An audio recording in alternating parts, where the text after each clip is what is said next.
ഉരുളക്കിഴങ്ങ് ഉപയോഗിച്ച് ഈസി ആയിട്ട് ഉണ്ടാക്കാൻ പറ്റുന്ന ഒരു വട റെസിപ്പിയാണ് ഞാൻ ഇന്നിവിടെ കാണിക്കുന്നത്. എല്ലാവരും വീഡിയോ ഫുള്ളായിട്ട് കാണുക. കുട്ടികൾക്ക് ഈവനിങ് സ്നാക്സ് ആയിട്ട് ഈ സിമ്പിൾ വട ഒന്ന് ഉണ്ടാക്കി കൊടുക്കുക. സോസിൻ്റെ കൂടെയോ ചട്നിയുടെ കൂടെയോ ഇത് വളരെ രുചികരമായി കഴിക്കാവുന്നതാണ്. വളരെ ക്രിസ്പി ആയിട്ടുള്ള ഒരു വട തന്നെയാണിത്. എളുപ്പത്തിൽ ഉണ്ടാക്കിയെടുക്കാൻ പറ്റുന്ന ഒന്നാണ്. അതിനായിട്ട് നമുക്ക് വേണ്ടത് ഉരുളക്കിഴങ്ങാണ്. ഒരു മീഡിയം സൈസിലുള്ള ഉരുളക്കിഴങ്ങ് എടുത്ത് ഗ്രേറ്റ് ചെയ്യുക. ഗ്രേറ്റ് ചെയ്തതിന് ശേഷം അത് ഒന്ന് വെള്ളത്തിലിട്ട് വെള്ളം ഒന്ന് പിഴിഞ്ഞ് കളയുക. ഒരു പാത്രം എടുത്തിട്ട് 2 ടേബിൾ സ്പൂൺ ഓയിൽ അതിലേക്ക് ഒഴിച്ചു കൊടുക്കുക. അതിനുശേഷം 1 കപ്പ് നോർമൽ വാട്ടറും കൂടി ഒഴിച്ചു കൊടുത്ത് ഒന്ന് തിളപ്പിച്ചെടുക്കുക.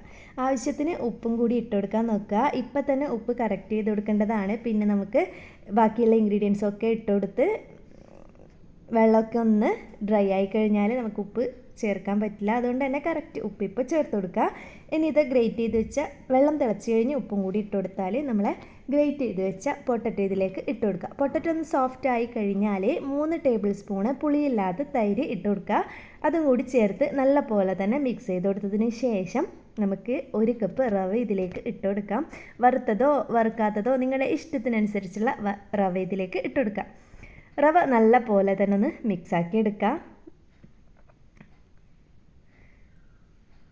വെള്ളമൊക്കെ ഒന്ന് നല്ല പോലെ ഡ്രൈ ആയി കഴിഞ്ഞാൽ ഫ്ലെയിം ഒന്ന് കുറച്ച് കൊടുക്കുക.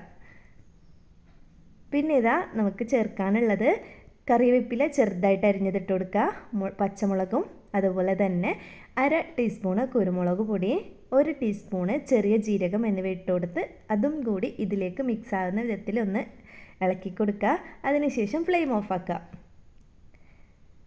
ഫ്ലെയിം ഓഫാക്കി ഇതൊന്ന് തണുത്ത് കഴിഞ്ഞാൽ 1/4 ഭാഗം മാത്രമേ തണുക്കാൻ പാടുള്ളൂ. അതിനുശേഷം നമുക്ക് ഇത് കൈകൊണ്ട് കുഴച്ചെടുക്കണം. അതിനായിട്ട് കയ്യിൽ ഓയിലൊന്ന് തേച്ച് കൊടുക്കുക. ഒന്ന് നല്ല പോലെ തന്നെ കുഴച്ച് സ്മൂത്താക്കി എടുക്കുക. പിന്നെ നമുക്ക് വേണ്ടത് ഇത് ബോളാക്കി എടുക്കലാണ്. നിങ്ങൾക്ക് വടക്ക് ആവശ്യത്തിനുള്ള ഒരു ബോൾ കയ്യിലെടുത്ത് നല്ല ഷേപ്പാക്കി എടുക്കുക. അതിനുശേഷം ഇതാ പ്രസ്സാക്കി കൊടുക്കുക.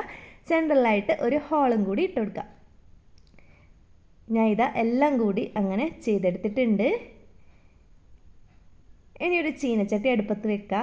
ഓയിലൊന്ന് ചീനച്ചട്ടിയല്ല, നിങ്ങൾ ഫ്രൈ ചെയ്യാൻ ഏത് പാത്രമാണ് എടുക്കുന്നത് അതൊന്ന് എടുക്കുക. ഓയിൽ ഒഴിച്ചെടുക്കുക. ഓയിൽ നല്ല പോലെ തന്നെ ചൂടായി കഴിഞ്ഞാൽ നമ്മുടെ വട ഓരോന്നായിട്ട് ഇട്ട് പൊരിച്ചെടുക്കുക. ഞാൻ ഇതാ മുഴുവനായിട്ടും പൊരിച്ചെടുത്തിട്ടുണ്ട്. നല്ല ബ്രൗൺ കളറായി കഴിഞ്ഞാൽ ഇത് കോരി മാറ്റുക. ഇന്നത്തെ ഈ ഒരു റെസിപ്പി എല്ലാവർക്കും ഇഷ്ടമായി എന്ന് വിചാരിക്കുന്നു. ഇനി വേറൊരു വീഡിയോ ആയി കാണുന്നതുവരെ ബൈ.